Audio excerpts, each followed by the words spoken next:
C'est ta carte préférée. Et j'en fais un deck avec. C'est la série des bulles.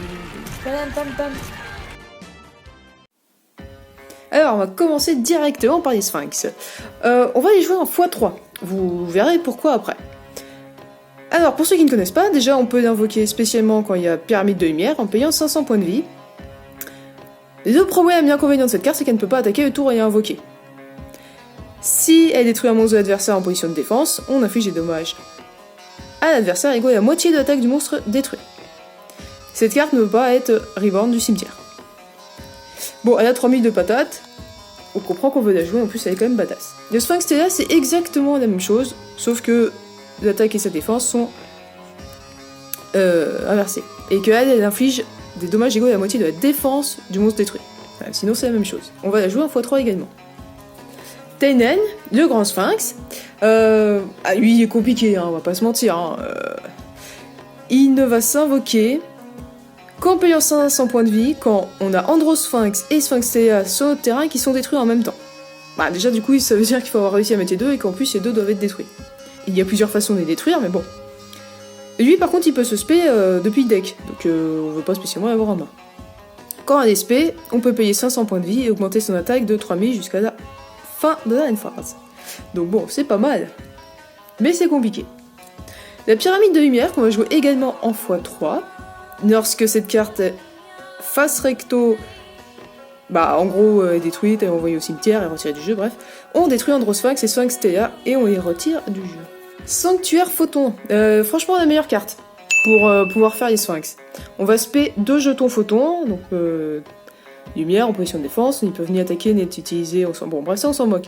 On ne peut pas invoquer d'autres monstres sauf lumière, et ça tombe bien, nos Sphinx sont lumière. Donc on fait Sanctuaire Photon, on met 2 jetons, et on peut déjà faire une invocation d'Androsphinx. Voilà, bon, c'est la meilleure carte. En x3 évidemment. Sim métallique, bon un petit classique, hein, on se paye, il y a 3000 de défense, c'est pratique. On va jouer à titre informatif dans l'extra deck la fusion là qui peut aussi taper. Ah, c'est ici. Le dieu égyptien Sim. On peut très bien s'en passer, hein, c'est pas les cartes, c'est moins cher. Ça, on va jouer en x2. Le réacteur Sim, pour pouvoir soit tuto, soit reborn nos Sim du cimetière. Durant la même phase, on peut spé 2 jetons Sim. Alors ça fait qu'on ne peut pas spé le reste de ce tour, donc ça, c'est pas meilleur effet, mais ça peut servir. Durant la battle, on peut sacrifier cette carte pour poser un sim métallique depuis main, deck ou cimetière, et il peut être activé ce tour. Donc c'est pour ça, mais on va la jouer que en x1, c'est pas non plus un moteur du deck. Magical Broker, alors je sais plus trop ce que ça donne en français. Tant qu'on contrôle une piège continue ou une magie continue, cette carte ne peut pas être détruite. Durant le tour de l'adversaire, en effet rapide, on peut envoyer un piège continu de magie continue contrôlé au cimetière pour piocher une carte. Le réveil des bêtes sacrées. Alors, tous les premiers effets, on s'en moque. C'est le petit... Voilà. Juste la fin. Là. Une fois durant votre tour, si vous contrôlez un monstre au niveau 10, vous pouvez ajouter un piège continu depuis votre cimetière à votre main. Eh oui, donc on va jouer pas mal de pièges continus, on va faire en sorte qu'on puisse les envoyer au cimetière, les reborn, piocher grâce à eux. Et donc c'est pour ça que Réveil des bêtes sacrées est pas mal. Parce que des monstres au niveau 10, les sphinx en sont, et vous verrez qu'on va jouer une engine où c'est des monstres au niveau 10 également.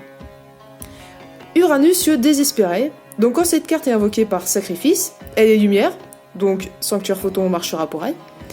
Tant qu'on ne contrôle pas de magie piège, on peut activer cet effet. Notre adversaire, il va choisir magie continue ou magie piège, et on va en poser une directement depuis notre deck. Cette carte, elle va gagner 300 attaques pour chaque magie ou piège face recto qu'on contrôle. Et tant que cette carte est face recto, nos magies pièges ne peuvent pas être détruites par effet.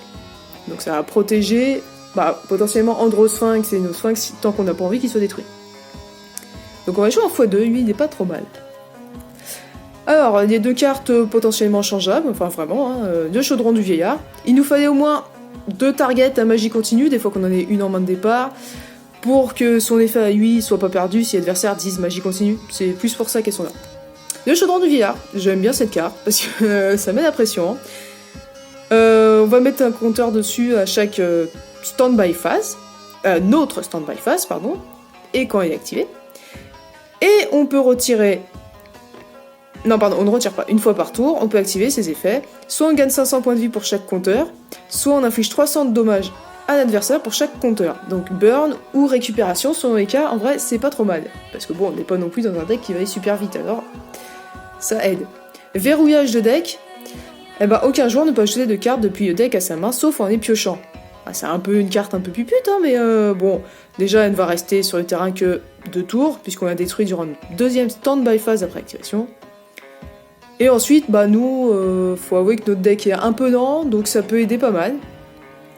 Les monstres ne peuvent pas être invoqués spécialement depuis le main deck, ça aussi. Tourbillon parallèle, on envoie, on ne détruit pas, on envoie une autre carte magie piège qu'on contrôle au cimetière, puis on signe une carte sur le terrain, on la détruit. Donc je dis, on détruit pas, c'est important, puisque si on a Uranus, le désespéré, sur notre terrain, on pourrait pas détruire nos propres pièges. Donc c'est là que la nuance est importante. Pot de sorcellerie, c'est pareil, on envoie un piège continu face recto qu'on contrôle au cimetière, on pioche 2 cartes. On y joue juste en x1. La tempête des monarques, je dois avouer que pour faire les invocations sacrifices, ça reste une des meilleures cartes. On peut sacrifier un monstre contrôlé par adversaire. Voilà. Trop fort. Il peut pas faire grand chose à ça. Alors par contre, durant le tour on active cette carte, attention, faut pas oublier qu'on ne peut pas invoquer spécialement de l'extra deck. Voilà, c'est juste qu'on pique un monstre de l'adversaire pour faire nos monstres. Alors vous allez voir dans Jain justement que j'ai rajouté, j'en ai testé plusieurs et c'était plus convaincant. Les seigneurs du temps, c'est justement pour faire gagner au deck du temps. Ouais, c'est drôle. Hein. Ouais, c'est marrant. Alors, la demoiselle qu'on va jouer en x3, si on ne contrôle pas de monstre, on peut spé. Cette carte peut être traitée comme 2 sacrifices pour invocation sacrifice d'un monstre seigneur du temps. Bon, ça, potentiellement, on s'en moque un peu, puisque on peut sacrifier cette carte et ajouter un monstre seigneur du temps avec 0 d'attaque depuis notre deck à notre main. Cette carte, on peut la bannir depuis le cimetière pour spé un monstre seigneur du temps avec 0 d'attaque depuis notre deck en ignorant ses conditions d'invocation. Voilà. On ne peut pas invoquer spécialement d'autres monstres durant le tour où vous activez cet effet. Donc elle est super forte, on la spé, on la sacrifie, et hop, on ajoute à notre main, par exemple, lui, Michion, le seigneur du temps. Lui, si on ne contrôle aucun monstre, on peut invoquer normalement cette carte sans sacrifice. Donc tour 1, on met la demoiselle, on la sacrifie, on récupère le seigneur du temps qu'on veut, et on invoque. Voilà. Comme j'ai dit, c'est pour gagner du temps. Sans mauvais jeu de mots. Donc tous les seigneurs du temps sont non destructibles ni au combat ni par effet, on ne reçoit aucun dommage de combat. À la fin de la bataille, ils auront tous un effet, et une fois par tour durant notre stand-by phase, on la mélange dans le deck. Alors, j'ai fait le choix de certains, je ne les ai pas tous mis non plus, tous en x1. Michion. Si cette carte a combattu, on divise par 2 les LP de l'adversaire. Bon, ça, on va pas se mentir, ça peut piquer, hein. Tour 1, paf, 4000. Rafion. Si elle a combattu, elle inflige des dommages à votre adversaire égale à l'attaque d'un monstre contrôlé par l'adversaire qui a combattu. Bah ça, c'est pareil, c'est super fort, hein. Il y a des fois, il y a des monstres, on n'arrive pas à y passer. Donc c'est pas grave, on va burn. C'est l'intérêt aussi du chaudron du vieillard que j'ai mis en x1. Michion, pardon, excusez-moi, il n'y a rien à faire là. Zafion. S'il a combattu, on mélange toutes les magies pièges contrôlées par l'adversaire dans le deck. Sandaillon. Si elle a combattu, on inflige 2000 points de dégâts à notre adversaire.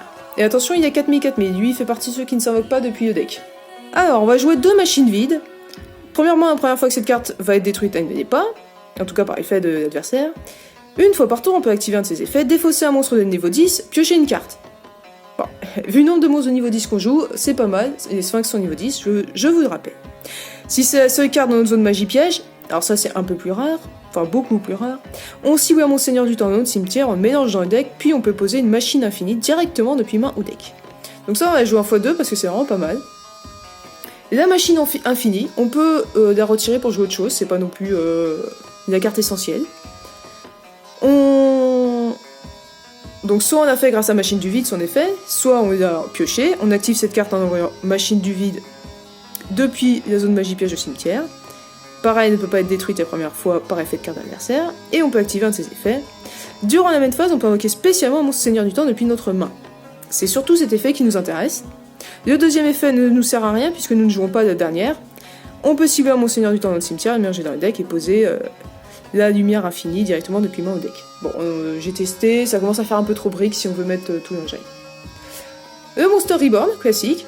En plus, on va pas mal défausser, donc c'est pas mal. Attention, les sphinx ne peuvent pas se reborn du cimetière. Fusion nécro, pareil, une carte changeable, c'est un petit peu un délire, hein. Vous verrez, c'est pour faire l'empereur spectre triogique. Voilà, donc fusion nécro, on verra la target juste après. Alors, on va passer à l'extra deck. L'empereur spectre triogique. Alors, c'est pas l'essentiel, c'est celui qui va utiliser fusion nécro, justement, 3 monstres de niveau 10. Bah, j'ai trouvé ça marrant de le mettre dans le deck parce que bon, on n'utilise jamais ce monstre. Lorsqu'il est SP, ou si un autre monstre est SP depuis cimetière sur notre terrain, on peut cibler un monstre face recto contrôlé par l'adversaire, infliger des dommages à notre adversaire égaux à la moitié de son attaque d'origine, une fois par tour. Donc bon, on joue quand même pas mal de burn, alors cette carte est vraiment pas mal dans l'idée. Le dieu égyptien Sim, donc on va le faire tout simplement avec Sim métallique. On invoque le Sim métallique, par-dessus on peut faire le dieu égyptien Sim. Alors il est traité comme 1 ou 3 sacrifices pour l'invocation sacrifice d'un monstre, donc là il ne peut compter que pour 1. C'est pour ça qu'il n'est pas forcément hyper essentiel. Mais mine de rien, il va pouvoir taper à 3000. Voilà. Et l'autre intérêt, c'est que les monstres adversaires ne peuvent cibler que lui avec une attaque, et ne peuvent pas cibler avec des effets de cartes et monstres qu'on contrôle sauf lui-même. Voilà, donc c'est une grosse protection, sachant qu'en plus il n'est pas destructible au combat. Voilà, à utiliser au bon moment. Lina, la charmeuse de lumière chatoyante, donc ça se fait avec un monstre lumière. Elle est plutôt là grâce à... Enfin, pour Sanctuaire Photon.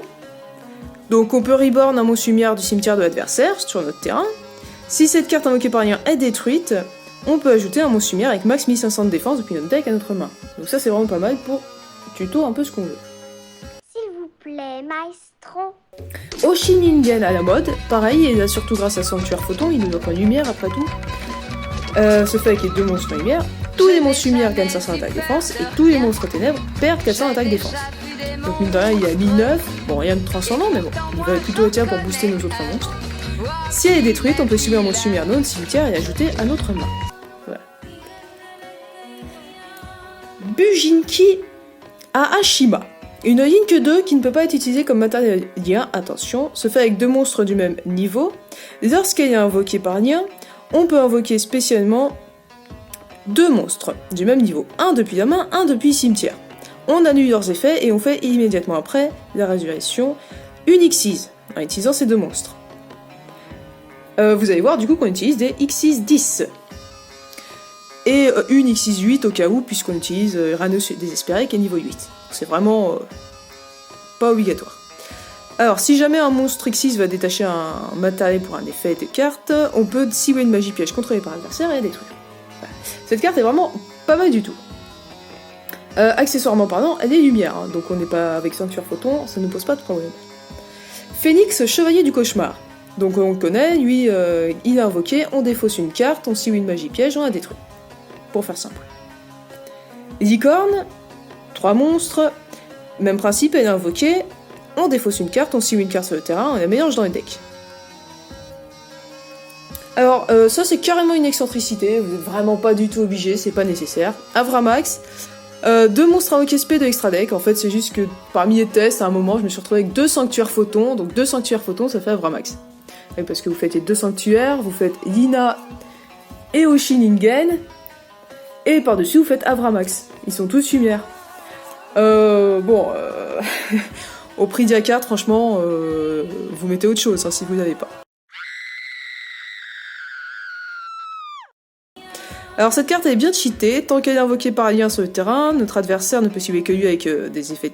ne peut pas cibler cette carte avec des effets de carte, et peut seulement cibler lui avec une attaque. Une fois par combat, durant le calcul des dommages, si elle combat un monstre invoqué spécialement, en effet rapide, on peut lui faire gagner durant le calcul des dommages une attaque égale à l'attaque du monstre de l'adversaire. Voilà. Donc elle ne va pas être passée au combat. Et si cette carte invoquée par lien est envoyée à notre cimetière par une carte de l'adversaire, on mélange une carte sur le terrain dans le deck. Elle est bien cheatée comme il faut. Alors, notre X6, la seule X6 8, numéro 68, la prise au ciel, là, elle va gagner 100 attaque défense pour chaque monstre dans les cimetières. Une fois par temps, on peut détacher un matériel jusqu'à la fin du tour de notre adversaire, du prochain tour. Cette carte ne peut pas être détruite par effet, et aucun joueur ne peut spé de monstres depuis les cimetières. Voilà. Donc, elle sera pas faite souvent, les monstres niveau 8, c'est pas ce qu'on a de plus. Alors, numéro 35 et numéro 84. Pareil, c'est 2 cartes un peu cheatées, donc numéro 35 et 48 vorace, 2 monstres de niveau 10. Tous les monstres qu'on contrôle gagnent une attaque défense égale à la différence entre nos IP et ceux de l'adversaire. Tant qu'elle a du matériel, chaque fois que notre adversaire invoque spécialement un ou plusieurs monstres, on affiche 600 points de dommage à notre adversaire. Une fois par tour, on peut détacher un matériel de cette carte et détruire tous les monstres face recto contrôlés par l'adversaire avec une attaque inférieure ou égale à celle de cette carte. Voilà. Ça c'est gentil. Par-dessus, on peut faire justement numéro 84, prise de douleur. Donc normalement c'est des monstres de niveau 11, mais en fait on peut faire avec une Xyz, ténèbres, donc ce sera la Tarantuille vorace juste avant. Cette carte va gagner une défense égale à la somme des rangs de tous les monstres Xyz qu'on contrôle. Tant que cette carte a du matériel Xyz, chaque fois que notre adversaire active une carte magie piège, on inflige 600 points de dommage à notre adversaire immédiatement après la résolution. Une fois par tour, vous pouvez détacher un matériel Xyz de cette carte et détruire tous les monstres face recto contrôlés par notre adversaire avec une défense inférieure ou égale à celle de cette carte. Ensuite, c'est la petite triptyque des super cuirassés. Alors, lui, c'est le mieux des trois. Enfin, c'est. Le super cuirassé canon ferroviaire. 2 monstres au niveau 10, on peut détacher 1 pour infliger 2000 de dégâts à notre adversaire. Ouais, vous voyez, on burn sévère. Numéro 81, c'est pas le meilleur. Effet rapide, on peut détacher 1, cibler un monstre face recto sur le terrain jusqu'à la fin de ce tour, elle n'est pas affectée par des effets de cartes sauf efficient. Par-dessus ces 2 Xyz, on peut faire le super cuirassé canon ferroviaire, juggernaut machin là, bref. Normalement c'est 3 monstres de niveau 11, mais là on peut le faire en rank up quoi.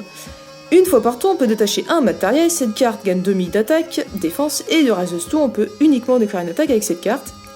Durant chaque battle, elle peut faire un nombre d'attaques sur des monstres inférieur ou égal au nombre de matériel qu'elle a, plus 1. Voilà, donc ça c'est un peu l'OTK. Une grosse carte de bourrin. Et on finit par lui, j'aime bien parce qu'on le voit jamais. Numéro XX, infini utopique des ténèbres. Donc au moins 2 monstres de niveau 10. Lorsqu'un monstre est détruit au combat et envoyé au cimetière, on peut détacher un matériel de cette carte, cibler les monstres et le spé sur notre terrain en défense. On peut cibler un autre monstre face recto invoqué spé qu'on contrôle et gagner des IP égaux à son attaque d'origine. Une fois par tour, bien évidemment.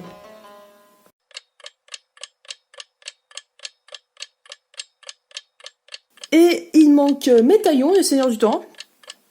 Lui, quand il combat, on renvoie tous les autres monstres sur le terrain à la main et on inflige 300 points de dommage à votre adversaire pour chaque carte renvoyée.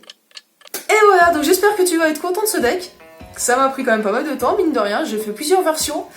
J'avais fait des versions beaucoup trop rapides parce qu'en fait, les Sphinx, mine de rien, ils peuvent pas attaquer les tours, ils sont invoqués, donc ça reste des vieilles cartes. Alors faire un truc fun à jouer, mais pas trop... Bref. Alors malheureusement pour toi, c'est pas très budget. Désolé. Pour les prochains, exceptionnellement, là, je vais sortir le pêcheur Umi. Bon, il est déjà prêt, hein, vu que on a quand même encore 2 ensuite qui ont été demandés, donc il faut accélérer. Hein. Donc pour le prochain, on se voit pour le challenge pêcheur Umi. Allez, à plus!